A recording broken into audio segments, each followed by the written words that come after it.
tipo, si sea, viene uno y dice, yo soy. ¿Cómo saber si es verdad o mentira? ¿Cuáles son las herramientas para identificar? Y durante toda la historia del pueblo judío hubo varias generaciones y en varias oportunidades se levantaron personas que dijeron, mira, yo creo que yo soy Mashiach. Tenemos que saber, ¿lo seguimos o no lo seguimos? Vamos a ver. Tenemos que investigar. Y, por otro lado, descubrir cuáles son los puntos conductores y los puntos en común de todos los falsos mesías en la historia. Primero conocido Jesús, que hablar, falso mesías. Shabtai Tzvi, famoso Shabtai Tzvi. No el primero, hubo muchos. Pero uno es el más conocido quizás. ¿El primer falso mesías? No, hubo antes también. Siempre hay. Todas las generaciones hay. Buen negocio también se falso mesías. Pero en cada generación hay. Y Shabtai Tzvi, Moljo, Frank, hubo muchos en la historia y vamos a descubrir, de acuerdo al contexto histórico en que vivieron y cuáles fueron sus características, por qué no son y por qué la gente se equivocó en nombrarlos como Mashiach. Esto vamos a ver. Desde el primer lugar, ¿cuál es el parámetro que vamos a tomar? El parámetro que vamos a tomar es un libro de Alajá. La Alajá es la ley judía, es decir, la codificación concreta de la guía de vida judía. ¿Qué un judío tiene que hacer? Así como toda ley tiene sus libros de código, ¿sí? Donde se establece qué hay que hacer, cómo hay que hacer, en qué determinados casos. La ley judía también tiene sus códigos. Y hay un código que es maravilloso, que es el código que estamos yendo todas estas clases bajo su línea, el código del Rambam, del Maimónides, que es el único legislador judío que estableció parámetros sobre qué personalidad es el Mashiach. Y van a haber muchas novedades, porque uno cree que el Mashiach tiene tales características o tal personalidad, y nada que ver, es otra cosa. Es mucho más cercano y humano lo que uno puede pensar. Esto es lo que vamos a ver. Él estableció, vamos a ver en base a qué estableció él esto, 4 características definitorias para indicar que un ser humano cualquiera, porque el Mashiach es inminente. Como vimos la semana pasada, 226 años fecha límite. O sea, nuestros bisnietos y tataranietos ya van a estar en la época del Mashiach. Mucho antes puede venir. Pero como punto máximo, años 6000. No hay más que esto. Es más, ni siquiera el calendario judaico apto. El calendario judaico que nos rige ahora, el calendario judío se basaba en la visión de la luna, es decir, la certificación mes por mes de la luna, con el tribunal del Sanedrín. ¿Sí? Cuando se destruyó el templo y todo voló por los aires, el pueblo judío se desmembró, se estableció un calendario a partir del año 355 que lo diagramó Shmuel, un gran sabio del Talmud, que ese calendario llega hasta el año 6024. 6024. Después no hay más calendario, se acabó. No hay más nada. No hay más nada. Es decir, que ya entramos en una época absolutamente diferente, donde el Sanedrín, el tribunal aglutinante, rabínico para el pueblo judío, va a volver y va a establecer ellos los días, los meses, los años como corresponde. Pero bueno, vamos a empezar y vamos a leer directamente de la fuente. Este libro tiene 900 años. Vamos a leer la fuente. ¿Qué dice sobre esto? ¿Y quién es apto para hacer Masías y quién no? Y en esto hicimos una diferenciación. Están los libros de Midrash, que son el mensaje ético, moral de la Torá, parábola, y está la ley. La ley es concreta, y todo lo que es la ley tal cual es. Porque si no, y la ley es definitoria, si no, no es una ley. Una ley ambigua, que se puede interpretar para acá, para allá, no es ley. Otras dimensiones de la Torá dan para la interpretación, pero eso no, esto es así, vamos a ver por qué es así. Entonces, en primer lugar, ¿apareció en la historia alguna persona sobre la cual se estableció que esta es Mashiach? Históricamente, ¿pasó alguna vez, hubo algún antecedente que diga, mira, tal tipo, este puede ser Mashiach? Sí, una sola persona. ¿Quién? Moshe no, porque no había Torah en esa época. Moshe trajo la Torah, pero empezó a funcionar apenas después de la entrega. La persona esta, sobre el cual se dijo que es Mashiach, ¿y quién lo dijo? Rabbi Akiva, el gran sabio de la Torá. Rabbi Akiva nombró a un tipo y dijo, vos sos Mashiach. En base a las características de este tipo, el Rambam desmenuza su personalidad de acciones e indica 4 parámetros por los cuales una persona es presumiblemente Mashiach. Y otros 4 parámetros por los cuales seguro Mashiach. Y en todos tiene que ser exitoso. Y de un tiro. Mashiach es un ser por naturaleza exitoso. Los versículos del profeta dicen que todo lo que va a hacer él va a triunfar. No hay por la mitad. No hay que Mashiach hace una parte, fracasa, se muere, revive y hace de nuevo. No hay esto. El mismo tipo tiene que hacer los pasos que vamos a indicar para ser presumiblemente Mashiach, que eso es lo que estamos esperando. Este tipo, sobre el cual se dijo que es Mashiach, no que se dijo que Rabbi Akiva estableció que es Mashiach. Esto ocurrió en el año 132 de esta era. El templo se destruyó en el año 70 de esta era, hace 1943 años. 50 años después, o sea, apenas se destruyó el templo y los judíos empezaron a ir a exilio para todos lados, un remanente del pueblo judío permaneció alrededor de Jerusalén, en Beitar especialmente, Beitar y alrededores, Yavne, Beitar, ciudades donde se congregaron todos los resistentes, armaron allí guerrillas de resistencia, y el líder de la guerrilla de resistencia, el famoso Bar Kokhba.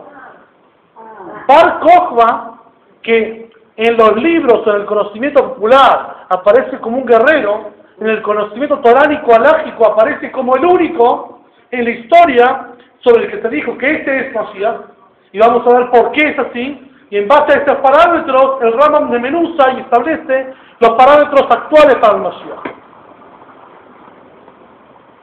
¿Qué pasó? Vamos a dar mínimo de historia y ir a lo... Bueno, los judíos, imagínense, ya en los 70 se destruyó el templo, ya está totalmente por el judío hambriado, desmembrado, asimilado, etcétera, etcétera. Y este Bar Kokhba quería reconquistar Jerusalén de la mano de los romanos, ¿sí?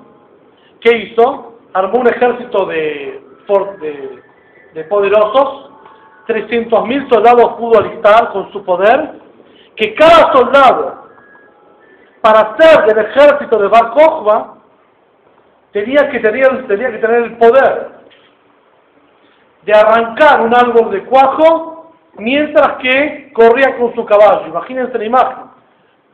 Un guerrero que iba con el caballo y con un brazo arrancaba un árbol de cuajo. Algo totalmente de valientes. 300.000 hombres tenía allí este Bar Kokhba. Y como prueba, obviamente que estaban, y como prueba de su valentía para entrar a ese ejército, tenía que cortarse un dedo. Se cortaba un dedo, tenía la valentía de ser del ejército de Bar Kokhba, imagínense. Había cánones de hidalguía, cánones diferentes, bélicos. Y este tenía 300.000 hombres judíos que estaban dispuestos a fortaleza física, coraje, y a ir contra Jerusalén, algo totalmente increíble. Ir a recuperar Jerusalén. Hoy día también cortan dedos, pero por inseguridad, no por valentía. Este Bar Kokhba, imagínense, estaba totalmente en pugna con los sabios de la época. Los sabios de la época decían, mira, hay que bajar el perfil, lo reventaron, hay que seguir adelante. Este era un guerrero que quería conquistar Jerusalén. Rabbi Akiva vio en él características que no sabemos cuáles son, pero ahora vamos a ver. Y dijo, vos sos el Mashiach, y se puso a disposición Rabbi Akiva, el gran sabio, que vio la destrucción del templo y se exilió junto con él, y se puso a disposición de él, siendo el servidor de él. Yo soy el servidor tuyo, porque vos sos el Mashiach. Después ocurrió algo que demostró que no era el Mashiach. Era tan valiente que el poder absoluto corrompe absolutamente. También se corrompió. Como todos los del Tanaj, como todos los sabios, la Torá nos cuenta de cada prócer, de cada prohombre, de cada tzadik, sus defectos. ¿Sí? Moshe sus defectos, está la Torá, Shlomo sus defectos, David ni que hablar, David mismo. Cómo él queda duro en el Teilim, en el Salmo, sobre lo que él habla de sí mismo. Para indicar que el tzadik Cualquier persona puede acceder a ser un tzadik, y el tzadik es un ser humano que también tiene debilidades. Y este Bar Kokhba también se la creyó. ¿Y qué le dijo a Dios? Había una decepción nacional muy grande. Dios se echó por segunda vez de la tierra de Israel, y esta es la última. Él dijo, Dios, no nos ayudes, pero no nos compliques. Podemos solos. No ayudes ni compliques, dejadme, podemos solos. Vamos a retomar el control de Israel y necesito ayuda. ¿Qué dijo? Él vio, ahora vamos a decir un detalle que va a ser muy relevante para esto. Él vio, había un tzadik en esa época, Rabbi Eliezer el Nazar Mudai, un gran tzadik, que estaba rezando por la salvación del pueblo judío, cada uno hacía lo que podía, él rezaba todo el día. Y había uno del ejército contrario, un romano, que se acercó a molestarlo a este. Y Bar Kokhba vio esto. Y como cada líder cuando está empoderado, ve confabulaciones a su alrededor, empieza a enloquecer, me quieren bajar, me quieren serruchar. Entonces seguramente esto que el romano lo fue a molestar a este tzadik, él pensó al revés, que estaban confabulándose para bajarme, para no dejarme ser líder eterno. Por lo tanto agarró, ¡plá!, lo mató al tzadik este. Sacó una cuchara y dice, vos sos entregador, ¡pac!, lo mató. ¿Cómo murió este? ¿Cómo murió Bar Kokhba? Una víbora se enroscó en su pierna, lo picó y lo mató. Para el que está en las artes bélicas, un guerrero tiene que morir en la lucha. ¿Sí? No, una víbora lo picó. Una víbora lo picó quiere decir, vino una mosquita, este gran fortachón, este gran bélico, vino una víbora y lo mató. Obviamente fue un castigo divino por lo que hizo, que mató a un tzadik sin necesidad. Y bueno, después de este Bar Kokhba, le empezaron a llamar Bar Kuziba.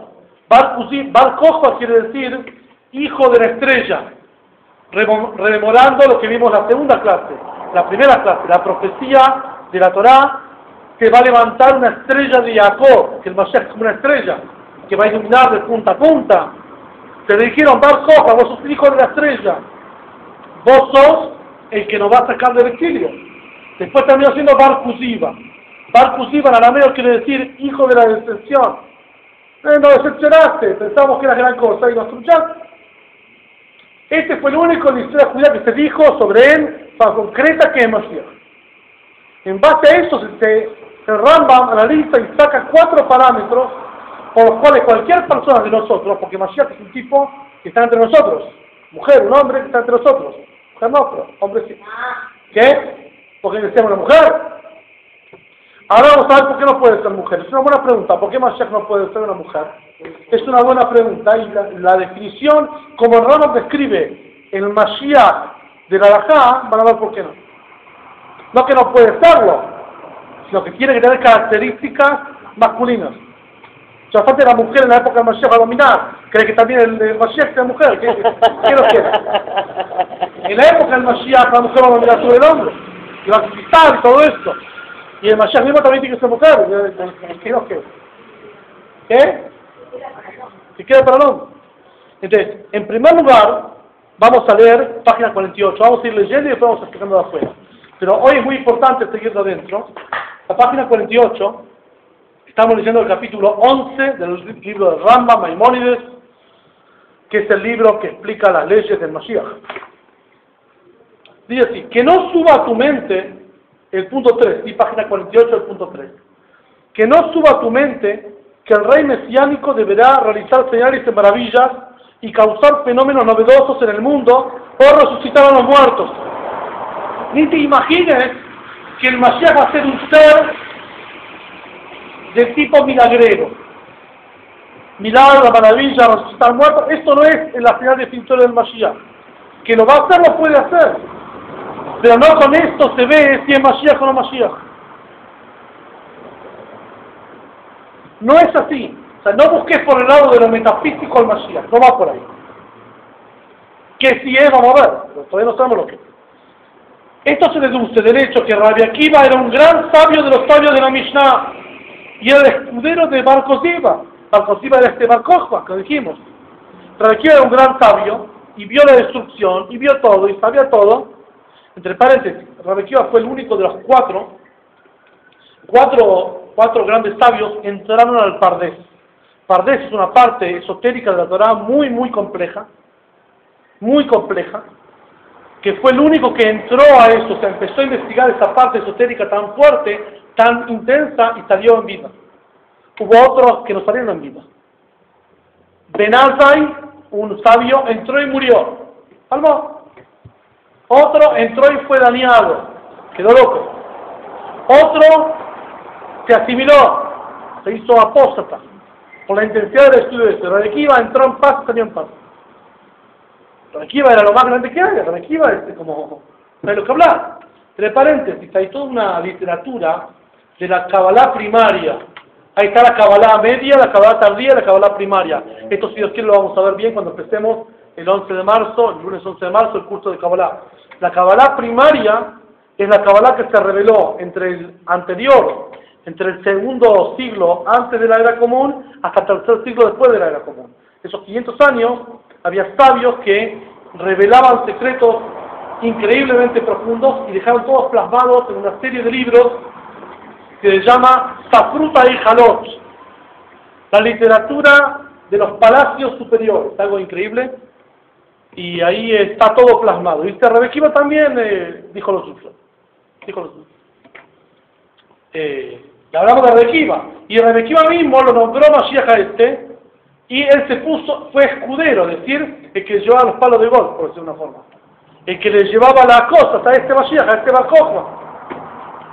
Y decía que era el rey mesiánico.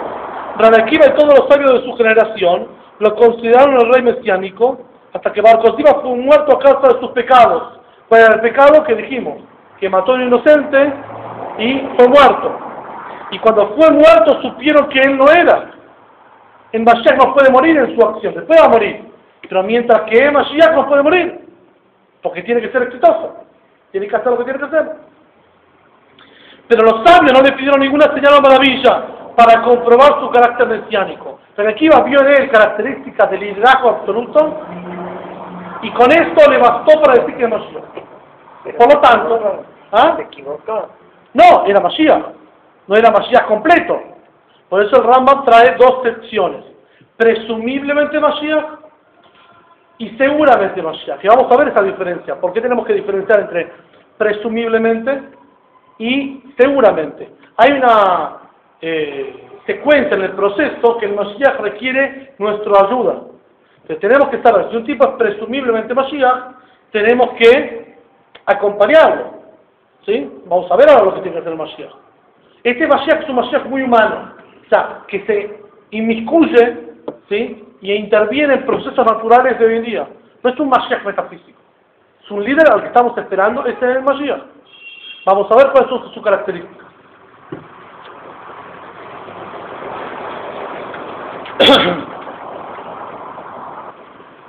Vamos a pasar ahora al punto a la página 49 y vamos a ver las 4 definiciones, 4 características, en realidad condiciones definitorias de quién es Mashiach.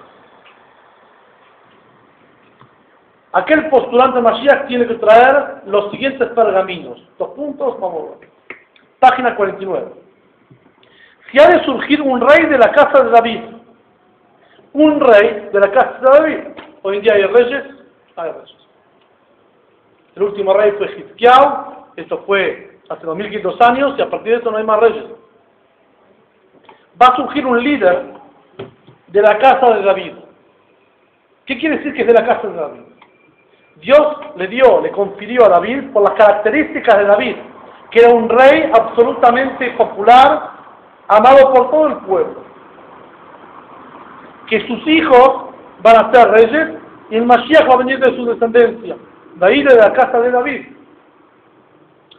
Hay sabios hoy en día, hay todo tipo de sabios, o de personas comunes, que tienen árboles genealógicos judaicos, que llegan hasta Rashi, que llegan hasta Rambam, sabios del medioevo, que pueden exhibir un árbol genealógico de antepasados en forma ininterrumpida, porque si la cadena se interrumpió, uno, no es judío, porque si es de madre no judía, no es judío, y dos, no es de la casa de David, porque David tenía que ser de la tribu de Yehudá, como todos los reyes, Yehudá, y el linaje es patrilineal, va de acuerdo a la línea del padre. Se tenía que ser ambos judíos, y demostrado, y con los nombres, y en cadena, hasta David, o sea, 3000 años para atrás. Primera condición, Mashiach tiene que tener un pergamino que indique cómo él, sus padres, abuelos, bisabuelos, chornos, vicechornos, hasta el rey David. Si no, no es Mashiach. ¿Existen estas personas? Sí. Hoy día grandes reyes, grandes cosas hay, grandes sabios, tienen árboles genealógicos que llegan hasta ahí. Hay varios, que no son pocos. Pero el primero tiene que ser de la casa de David. Estas condiciones tiene Juan, si no, no es Mashiach. O sea, su linaje tiene que ser cadenado hasta David. De padre y de madre. No hay vuelta. Complicadísimo. Este es el primero del pergamino. Si no, no es judío. De la misma tribu, claro. Sí, claro. De las mismas tribus. De la misma tribu puede ser, o de la misma familia, o de otra tribu. De la misma tribu, tal cual. Complicadísimo. Estudioso de la Torá y devoto de los mandamientos como su antepasado David. No basta que sea un líder que tenga este pergamino de la casa de David. ¿Por qué el hincapié de la casa de David? David, ¿de dónde vino? David era bisnieto de Ruth. Ruth era moabita. Moab es el pueblo más desagradecido de la tierra, que la Torá prohibió su conversión. Sin embargo, Ruth, con su esfuerzo, fue la primera conversa a niveles populares. El que lee el libro de Ruth se da cuenta del acto de heroísmo que tuvo, algo muy grande. Y de Ruth, del pueblo más desagradecido de la tierra, que los judíos estaban en el desierto y no ofrecieron pan y agua a un sobreviviente del desierto, eso es Ruth. Y el padre de David, el bisabuelo, era Boaz. Boaz era el líder del Sanedrín. Sanedrín es el tribunal rabínico aglutinante de la tribu de Yehudá. O sea, el linaje más extenso y el más bajo se juntaron en David. Y el liderazgo de David fue tal que llegó a todas las facciones del pueblo. Era líder y rey sobre los más simples, sobre los más grandes. Todo el mundo lo aceptaba. Y lo que bregó él a través de su estudio de Torah, del aprendizaje y enseñanza de forma popular de la Torah, y a través de la devoción de sus mandamientos y cómo él incitaba a la gente, inspiraba respeto, amor y temor a Dios, que todo el mundo lo sea aceptado. Entonces, la segunda condición tiene que ser que, aparte él de ser de la casa de David, tiene que inspirar, estudiar Torah y cumplir los preceptos, se dice una persona observante de los preceptos, como David, algo totalmente increíble. Eso tiene que ser la segunda condición para el Mashiach. De acuerdo a la Torah escrita y la Torah oral, y ha de disuadir a todo Israel, imponiendo que marche por el camino de la Torah y repare las brechas en su cumplimiento.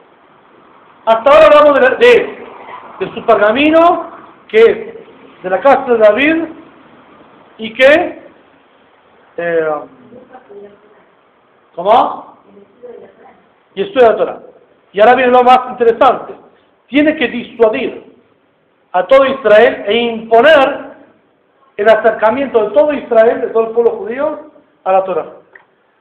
Y reparar las brechas en su cumplimiento. Si hay agujeros, si hay quiebres en el pueblo judío, tiene que reparar eso. O sea, y esta es la principal diferencia entre un líder, como lo conocemos hoy en día, y un líder de estilo liderazgo tipo rey. El rey es un líder carismático que impone, que fuerza, que tuerce el brazo. Si no logra torcer el brazo del pueblo judío, alegóricamente, con amor, con delicadeza, con todo bien, pero tiene que imponer. Si no impone, no es Mashiach. Puede convencer, estimular, incitar, inspirar, todo muy lindo, no es Mashiach. Mashiach es aquel que agarra a todo el pueblo judío y con su tipo de liderazgo y mensaje logra que todos hagan eso. No tiene que ser a la fuerza, tiene que imponer, si no, no es rey. De la casa de David es como David es, porque estudia Torah y cumple los preceptos de una forma excelente, pero tiene que imponer. Si no impone, no es Mashiach. Y ha de luchar las batallas de Dios. se presume firmemente que él es el Mashiach. Ha de luchar la batalla de Dios. ¿Qué dicen ustedes? ¿Esto que va a luchar es literal o es alegórico? Quizás se puede decir que la lucha de él es una lucha, un guerrero espiritual, tipo... ¿Ah? Exactamente. ¿Qué dice? ¿Qué es? Espiritual. ¿Espiritual? Es material totalmente. ¿Por qué? ¿Por qué? Estamos hablando de un libro de la ley judía. Ley judía es todo concreto. Porque si no, el artículo, el mismo Rambam más atrás que dice el hombre tiene prohibido ser infiel a la mujer al hombre, también es espiritual. Mira, mi amor, yo no sé cómo apareció esta mujer en mi cama, pero calculo que debe ser una reencarnación espiritual y se corporizó. Todo es concreto. Ha de luchar la batalla de Dios. Eso sí. ¿Por qué luchar? ¿Por qué luchar? Porque una de las funciones del Mashiach es recuperar la tierra de Israel. No tiene que ser un guerrero con el caballo, ni con el tanque. Hoy en día todas las guerras son de diplomacia, ni siquiera llegan a la guerra. Pero tiene que tener un poder militar político. Aparte de ser un líder religioso, espiritual, tiene que tener poder político y diplomático, si no, no es Mashiach. Y tiene que ser concreto. ¿Por qué?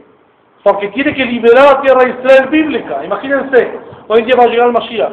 Llega, aterriza en ahí Tel Aviv, en Ben Gurión, compra un falafel y dice, bueno, vamos a liberar la tierra de Israel. Israel bíblico.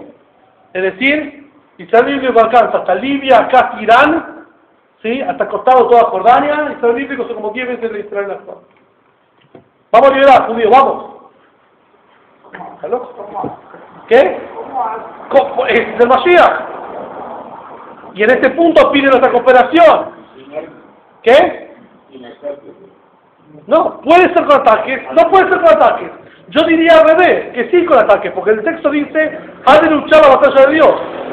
Que él con su liderazgo diplomático espiritual logre una solución diplomática sin bala, mejor todavía.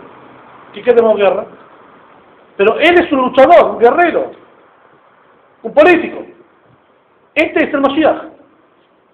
Primero todo va a conseguir consenso en el pueblo judío porque va a imponer judaísmo en todos los judíos.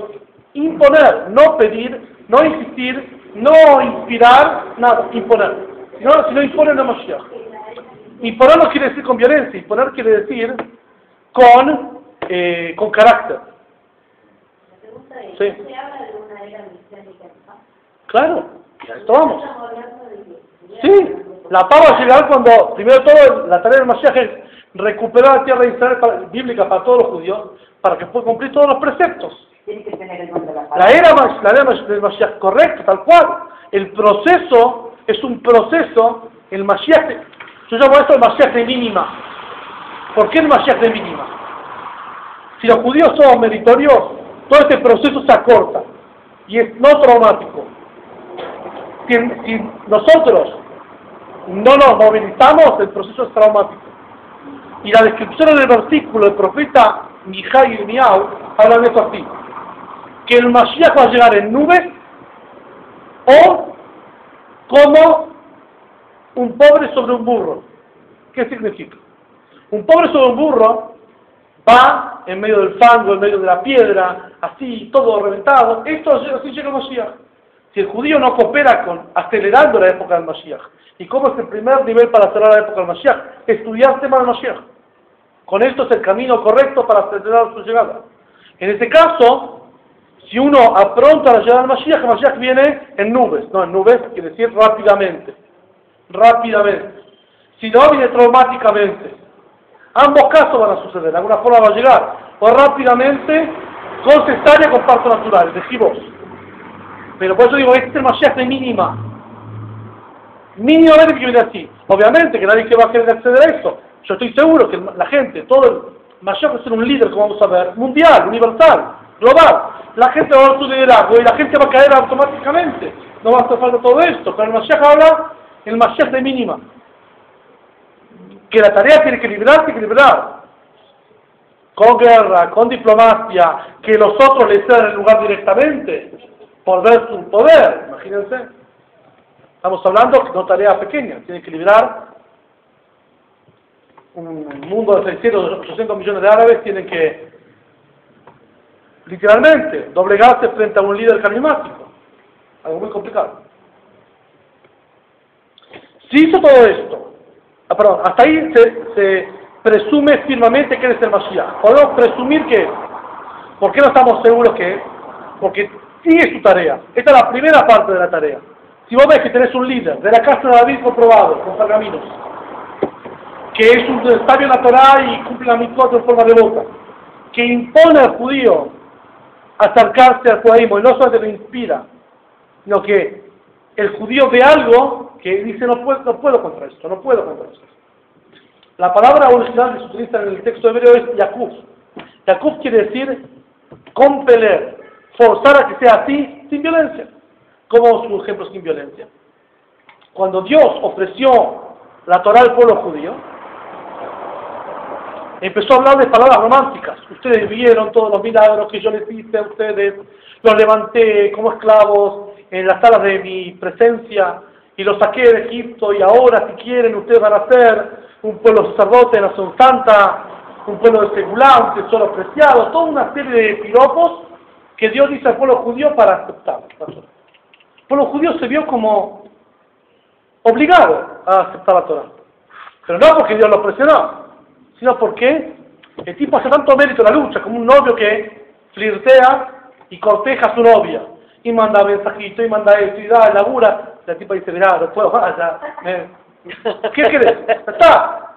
Tanto mérito que no puede ser. Bueno, el Mashiach puede ser un tipo de liderazgo así, que insista, muestre todo tipo de amor, acercamiento, compasión, todo al pueblo judío. El pueblo judío está como, tengo que hacerlo. No me queda otra. De cualquier forma se esfuerza. Puede ser a la fuerza o puede ser con amor, pero el resultado tiene que estar igual. Y luego de esto, tiene que luchar la batalla de Dios. En este caso, o sea, que significa liberar la tierra de Israel. ¿Sí? Para que después los judíos vayan a esa tierra. Tal cual. Todavía no llegamos a este punto. O sea, hasta ahí son 4 puntos que presumimos que es Mashiach. Si hizo todo esto con éxito, y remarco la palabra éxito, Mashiach no puede ser fracasado por parte. O no puede venir Mashiach para algunos sí, para algunos no. Mashiach es para todos. Si no, no hay para unos sí, para unos no. Venciendo a todas las naciones que lo rodean. Construyó el santuario en su lugar, o sea, donde hoy está la mezquita, Al-Aqsa, esa mezquita que está al lado del muro de ornamentos. La cúpula. Ahí la baja toda, la destruye todo absolutamente, y ahí construye el santuario, porque es el lugar del Beit HaMikdash. Ahí es. Y reúne a los dispersos de Israel, y después de eso, que la tierra está liberada, el templo construido, ahí vienen los judíos, no antes, es absolutamente seguro que es Mashiach. Entonces, a partir de eso, que llegó el Mashiach para Israel, empieza la acción del Mashiach para todas las naciones. Entonces, mejorará el mundo todo para servir a Dios en unidad. Ahí viene la influencia global. Como está dicho, pues entonces volcaré a los pueblos una lengua pura para que proclamen todos el nombre de Dios, bla, bla, bla. Ahí viene la época de Mashiach que los milagros y maravillas se dan. Pero este proceso tiene que ser natural. Pero si él no debe tener éxito en esta medida, o sea muerto, es claro que no es el Mashiach prometido por la Torá, no es. Porque todos los profetas dijeron que el Mashiach es el Redentor de Israel y su Salvador, quien reúne a los dispersos y fortalece sus mandamientos. Entonces tenemos 4 señales anteriores y 4 señales posteriores. Rebequiva vio estas 4 señales en este Bar Kokhba. ¿Qué vio? De la casa de David era, porque era de la tribu de Judá, de la casa de David, y tenía el linaje de la casa de David. Era un judío comprometido con su judaísmo, sabio, erudito y observante de los preceptos, que luchó la guerra de Dios. ¿Y cómo? Su principal mérito era eso, que quería hacer esta revuelta contra los romanos, el ejército de barricada, de resistencia, y que quería compeler a todos los judíos a cumplir las mitzvot a la fuerza, a la fin. Si los soldados tenían que cortarse el dedo, imagínense, la gente temblaba, lo veía y temblaba.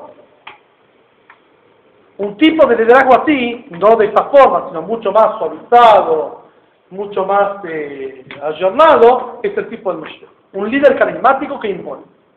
Si no, no. Hay gente que por su característica impone. La moda. ¿La moda qué? Cada actriz sale con tal vestido, van todos a comprar lo mismo. ¿Por qué? Porque impone. No es por fuerza. Es por seducción, atracción, todo tipo de componentes sociales, psicológicos, que no tienen que ver con fuerza, pero tienen que ver con imprimir. Y esto es el Mashiach. Una proposición acá, decir, que construya el santuario y que reúna a todo Israel, a todo el pueblo judío en la tierra. No, primero de todo es, Son las dos, porque si hizo con éxito es una. Si logró hacer todo esto con éxito. Construyó el santuario 2. Reunió los dispersos de Israel 3.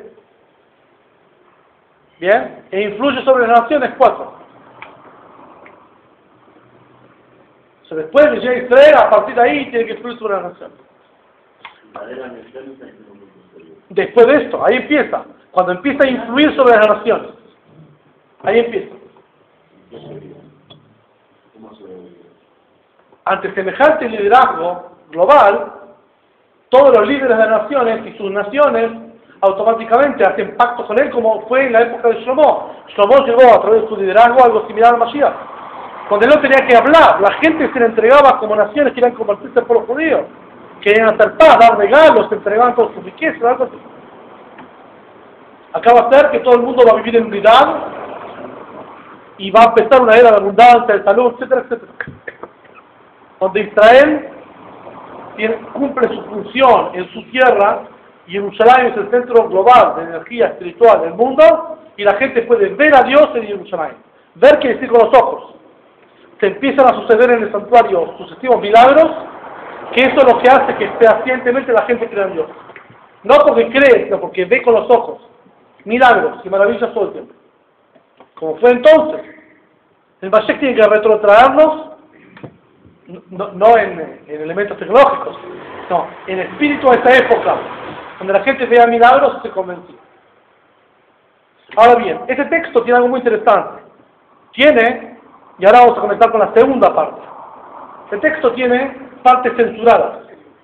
Muchos libros judíos, Talmud, Rambam, tuvo censura por los censores cristianos de cualquier origen, que por lo que los sabios hablaban, especialmente cuando los sabios coexistían en misma época y mismo lugar que los sucesos más conflictivos de nacimiento, muerte de Jesús, por ejemplo. Estaban los sabios en ese lugar y en ese momento y describían lo que veían y lo ponían en el Talmud.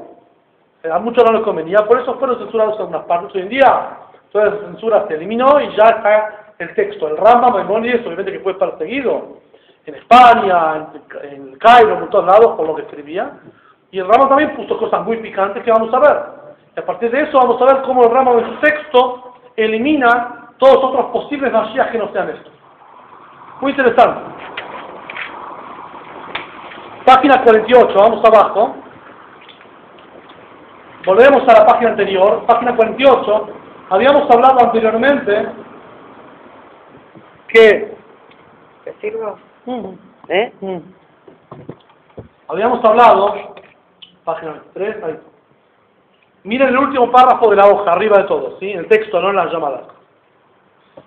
El concepto esencial es que esta Torah, sus estatutos y leyes, son para siempre y para toda la eternidad y nada se les debe agregar o quitar. Quien agrega o quita algo o reinterpreta la Torah diciendo que los mandamientos no deben ser tomados en sentido literal, es sin duda un impostor, un malvado y un hereje. Lo que te dice es que el Mashiach tiene que retomar el libro de la Torah. Cualquier persona que se presente como salvador de Israel y intenta modificar algo de la Torah, es la mejor prueba que es trucho. No importa, no obstante, los milagros que haga. Y esto es la característica común en todos los falsos mesías. Por ejemplo, Jesús, Shabtai Tzvi en el año 1300, Moljo en el año 1500, Frank en el año 1800, todos los que aparecieron tienen una característica. Primero de todo, no eran adeptos al estudio de la Torah, no eran grandes sabios. Lo que sí tenían mucho carisma y mucho poder de convocar masas. Y producían milagros y maravillas, que el mismo Rambam dijo que no suba tu mente, ni te imagines que el milagro de maravilla acá califica, no califica nada. Acá no califica. Califica estos pergaminos que se dijo sobre el recojo, eso sí. Milagros y maravillas, no me interesa. Como uno que va a rendir examen, dice, mira, yo te contesto todas las preguntas al 100% con algún poder místico que tengo, que me viene la idea. En realidad tiene abajo una orejita de la cucaracha del celular y le van diciendo, no importa.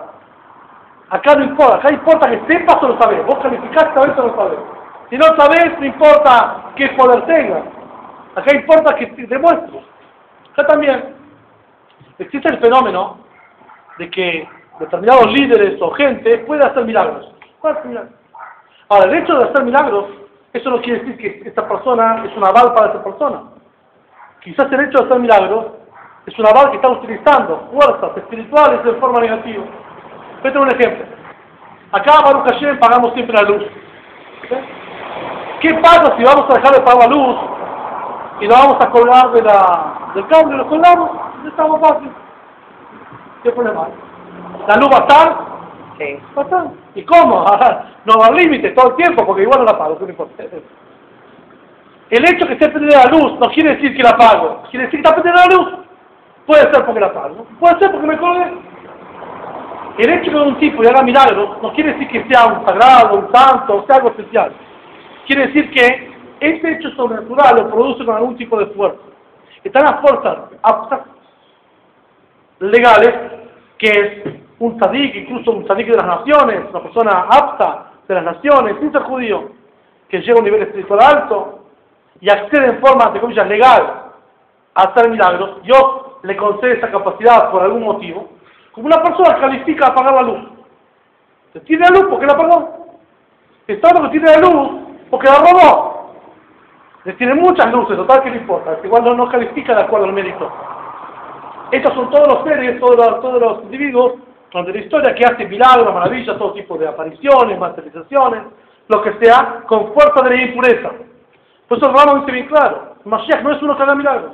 Va a haber milagros en su época, pero no ese es el pergamino que tiene que mostrar. Y si ves un tipo que hace milagros y maravillas, no obstante, o reinterpreta la Torah diciendo que no es literal lo que dice la Torah, no es literal.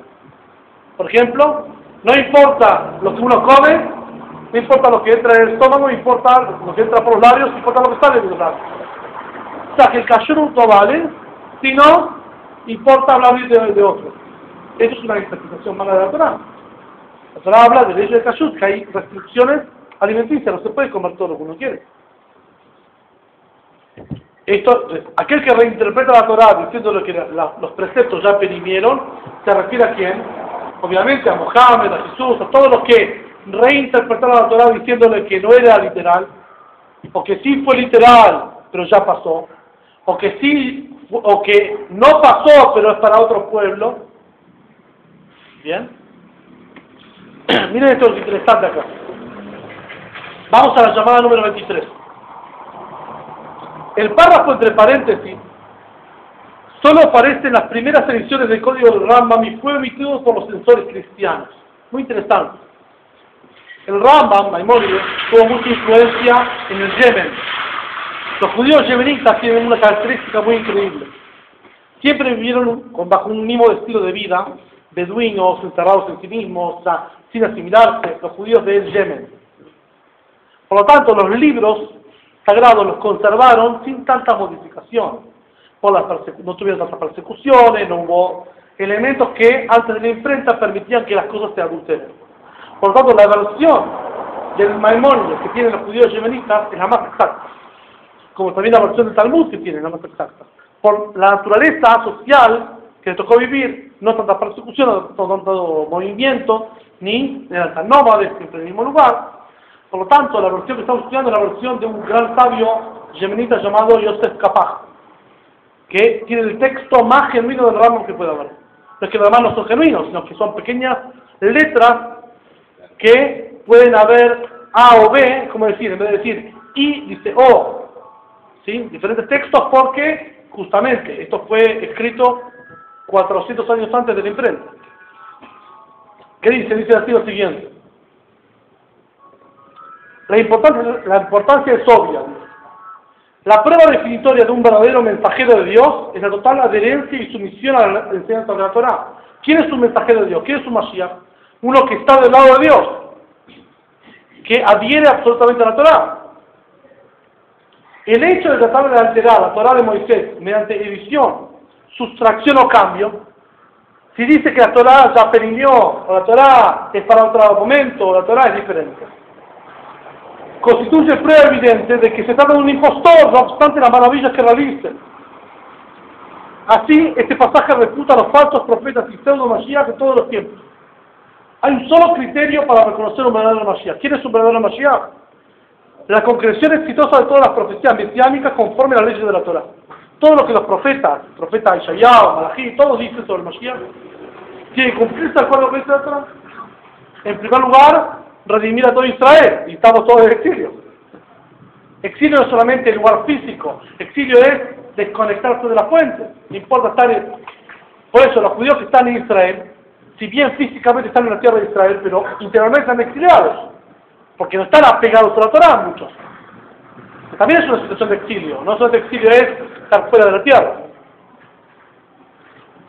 En el próximo párrafo, en especial en su versión completa y no censurada, explica en detalle las verdaderas características de accionar del auténtico Mashiach. Y vamos a un último párrafo para yo no leer más. Vamos a hablar de este párrafo que es muy lindo. En la página 49, la llamada 33. Página 49, llamada 33.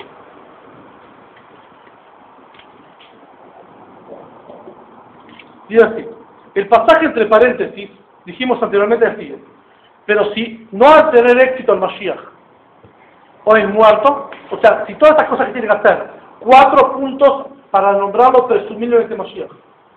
Dijimos, de la casa de David, experto en Torah y en cumplimiento de preceptos, fuerza y impone a judíos ir por el camino de la Torah, ¿sí? y hace la guerra de Dios, que dijimos que puede ser diplomático.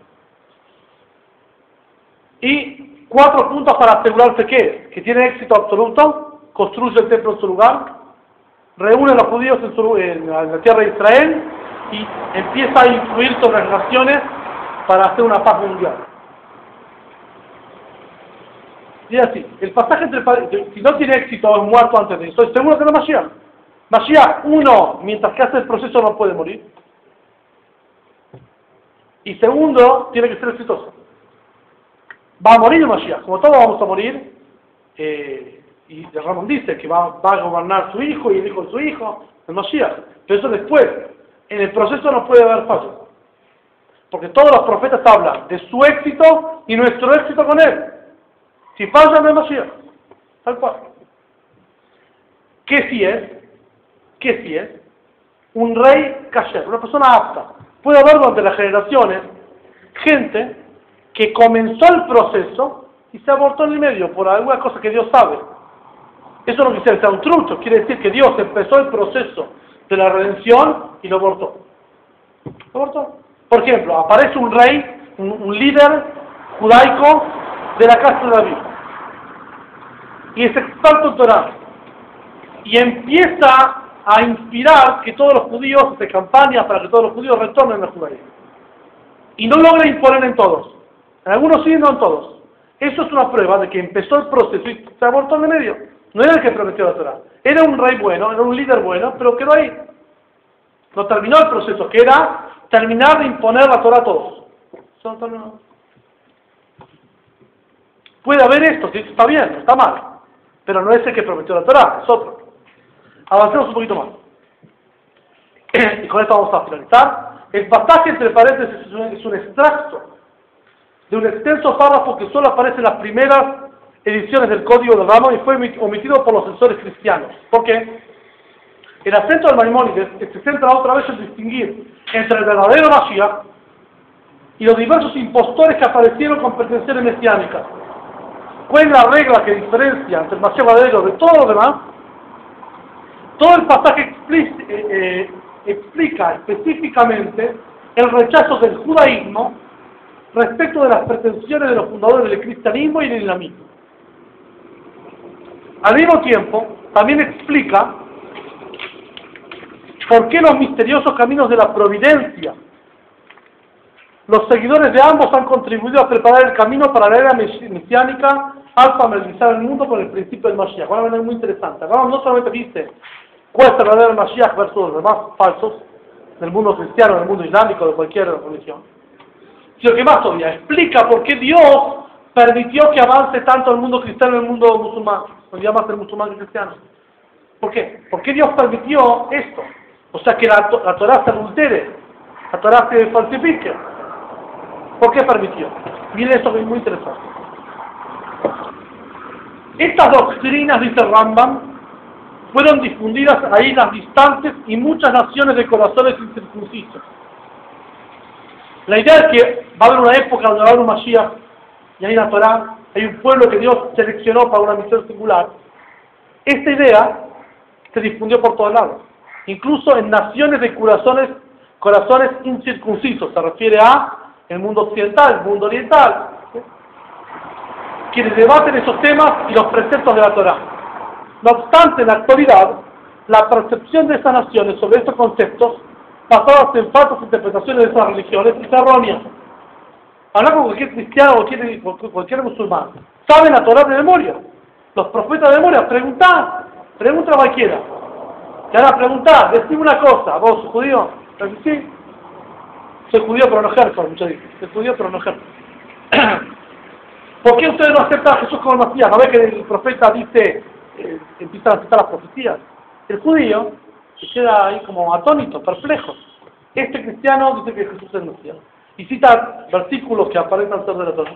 Y sabe de memoria, y yo qué sé, nada. Ni por un taliste, no sé nada. ¿Eso por qué? Porque Dios permitió que la Torah se difunda entre ellos, entre todo el mundo, para indicarles que existe una Torah, que existe una ley de Dios, existe un pueblo que Dios eligió para una misión singular. Los cristianos dicen que ellos son judíos, son Israel. Cualquier cristiano dice, Dios a ustedes los abandonó, ves que no los rescató, los abandonó. Nosotros somos Israel espiritual. Un islámico va a decir, nosotros somos los verdaderos hijos de Abraham, de Ismael, ustedes son los truchos, nosotros somos los verdaderos. Eso es lo que dicen ellos. Pero de cualquier forma aceptan que Dios eligió un pueblo para una misión singular. No obstante, en la actualidad, la percepción de las religiones sobre estos conceptos basados en falsas interpretaciones es errónea. Pero cuando venga el verdadero Mashiach, todos ellos se retractarán y advertirán que sus antepasados les transmitieron ideas falsas y que sus profetas y ancestros los engañaron. ¿Qué quiere decir? ¿Qué es más fácil? ¿Qué es más fácil? ¿Aprender un tema nuevo o aprender un tema que uno lo escucha de refilón? Si uno escucha de refilón, puede escuchar con muchos errores, muchas falsas interpretaciones, porque lo escucha de costado, pero más o menos lo pone en el tema. Cuando aprende oficialmente ya es otra cosa. Dios quería que la Torah se expanda a todos los seres humanos. ¿A través de qué? De dos naciones. Mundo islámico, oriental, Asia y alrededores, mundo occidental, Europa y América. Y que la Torah llegue a ellos, si bien erróneamente interpretada, con una percepción de que el Mashiach es tal o cual persona, pero la Torah está en ellos. Cuando llegue el verdadero Mashiach se van a dar cuenta que no era ese trucho que nos engañaron, sino ese es el verdadero que nos están dando ahora. Pero la idea es conocida. Si no fuese que Dios permitió que se expanda la idea de que va a haber un Mashiach, o una época de hermandad global, una época de abundancia global, para estos pueblos iba a ser algo totalmente novedoso. En cambio ahora están familiarizados con estos conceptos.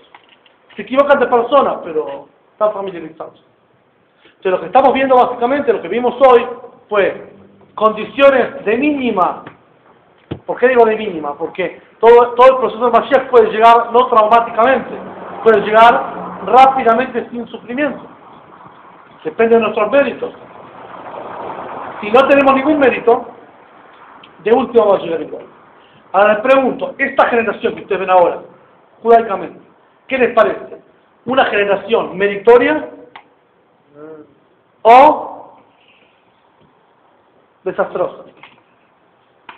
De hecho dice el Talmud, que el Mashiach va a llegar en una generación que seamos todos inocentes o todos culpables. ¿Qué se dice?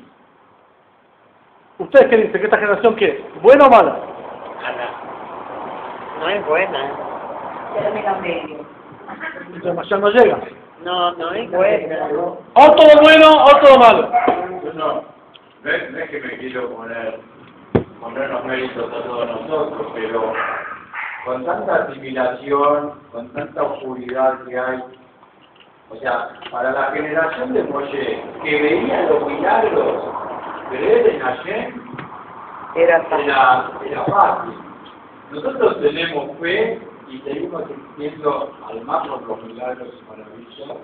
Lo seguimos teniendo fe porque nos dijeron, que nos dijeron, que nos dijeron, que nos dijeron y que nos dijeron. Y así todo, y con todo lo que es acá, estamos acá estudiando.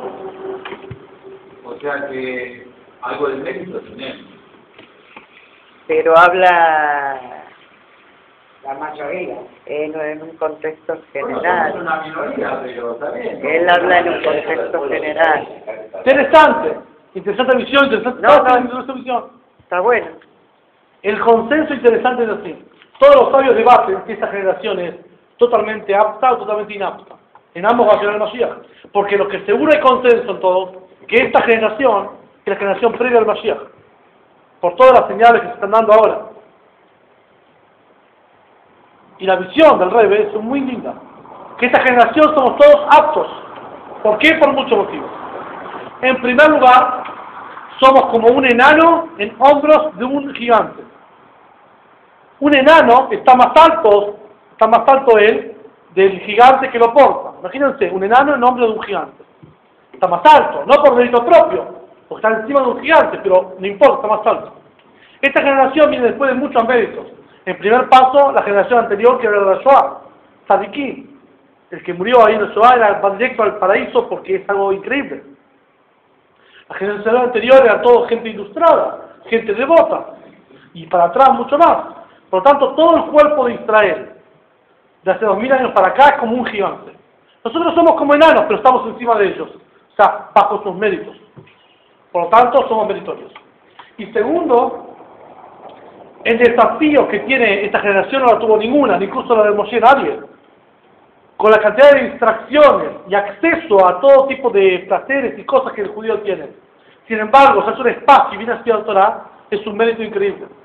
Nunca hubo tantas distracciones y acceso a todo tipo de elementos de hobby como ahora. Nunca hubo. Ahora la gran mayoría de clases medias puede acceder a cualquier cosa. Y de hecho lo hace, ¿sí? Clase de gimnasia, clase de esto, clase de esto, todo tipo de cosas. Sin embargo, decide sacarle su tiempo para profundizar en sus raíces. Pero sin duda es una generación meritoria absoluta.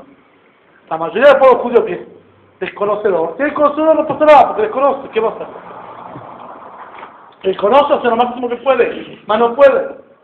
Pero seguro que esta generación es una generación meritoria, apta, y va a recibir el Mashiach. ¿Por qué el Rebbe no terminó, no calificó para...?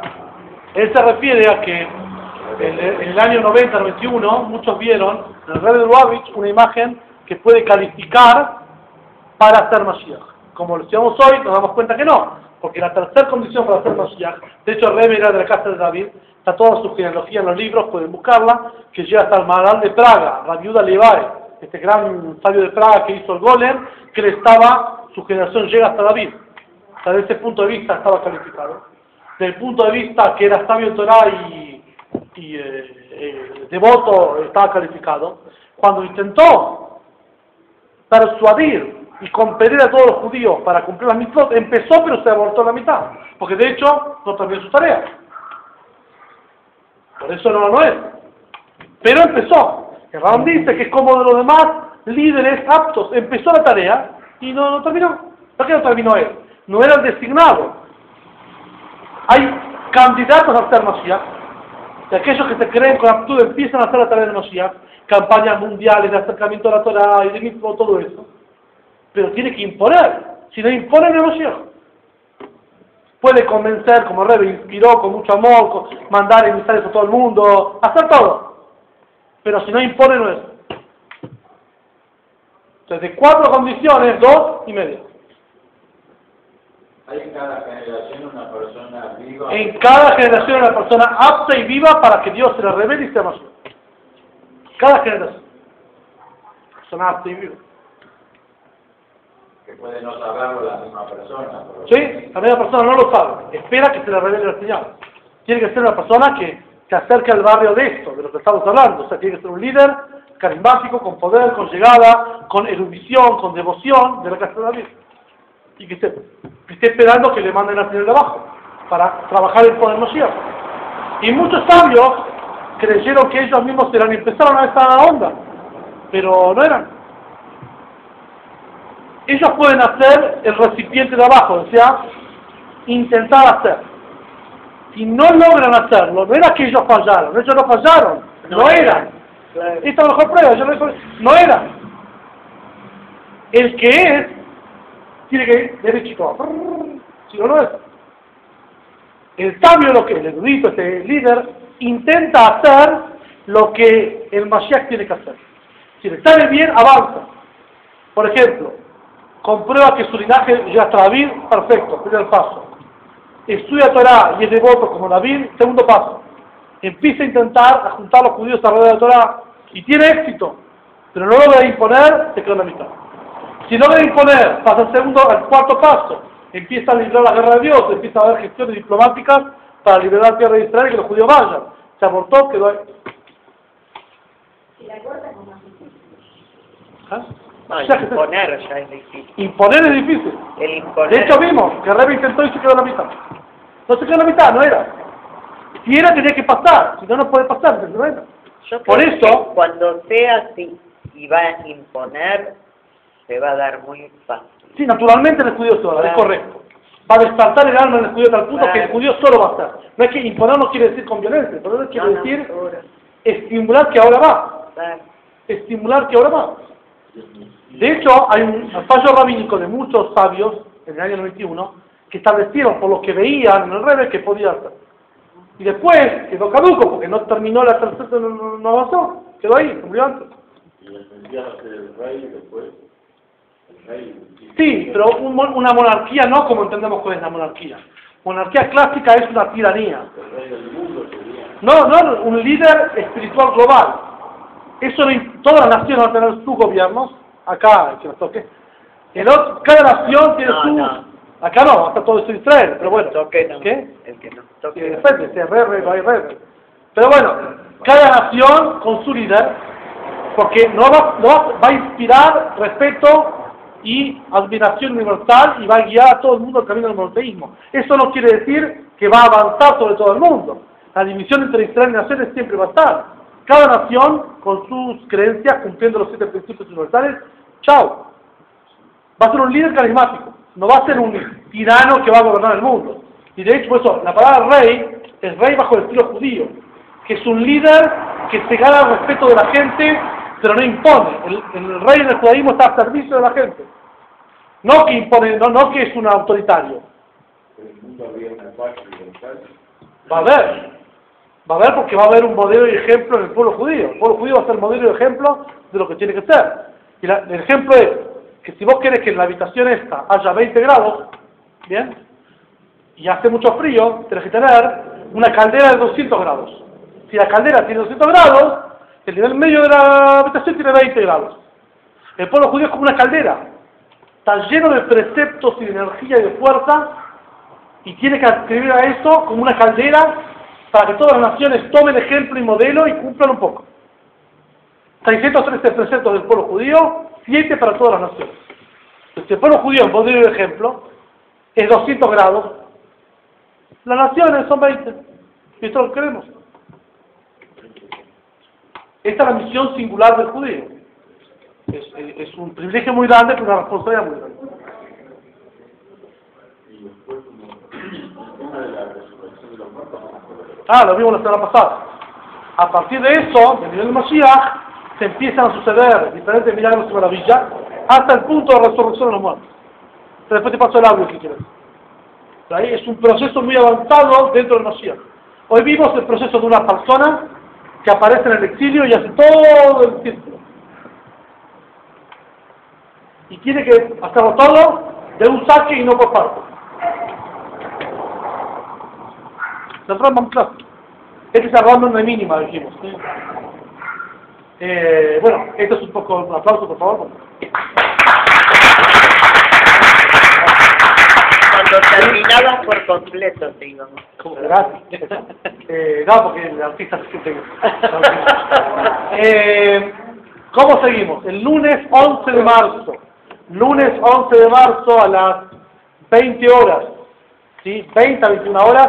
Comenzamos oficialmente el lunes 11 de marzo. 20 horas el curso de Kabbalah para todos y todas. Donde vamos a trabajar contenidos novedosos que generalmente no estudiaron. Y cosas muy profundas, pero accesibles, fáciles, con apuntes en español. Más adelante con PPS para quien que tengo acá proyector, vamos a dar también imágenes, o sea, muy lindo. Y si Dios quiere, empezamos el lunes 11 de marzo y todos los lunes de 8 a 9. Todos los lunes de 8 a 9 ya vamos a mandar el folleto, vamos a mandar la información y todo el programa de estudios. Y después de Pesach también vamos a ampliar otras temáticas en otros días también de 8 a 9, de 20 a 21. Judaísmo de actualidad, historia del pueblo judío, alrededor del calendario, para lograr completar hasta fin de año, de lunes a jueves, de 20 a 21, curso con nosotros. Cada día otra temática. Así que bueno, Baruch Hashem, muchas gracias que vinieron. Y bueno, el lunes 11 de marzo, o sea, no este próximo, el otro, en 14 días, por el mismo canal, el mismo templo. Atención, única dirección, único ramiro, única dirección, se confunde en otro lado. ¿Eh? La casa.